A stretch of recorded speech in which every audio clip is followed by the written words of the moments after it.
এটা কখনো মনে করবেন না যে এই কাজটা আমি পারবো কি পারবো না। আপনি পারার কে? আমি পারার কে? আমি চাইলেই কি পারবো নাকি? কিন্তু পারার জন্য তো আল্লাহর কাছে তৌফিক তো চাইতে হবে। যিনি পারানোর শক্তি রাখেন তার শক্তিতে আপনি পারবেন ইনশাআল্লাহ।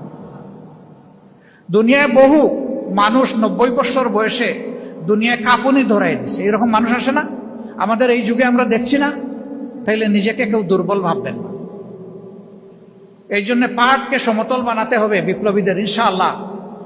জামাত ইসলামী কাওয়ার্ড নয়, একটা বিপ্লবী, হুঁশিয়ার, সতর্ক, বিচক্ষণ জনশক্তি তৈরি করতে চায় এবং রাষ্ট্রকে উপহার দিতে চায়।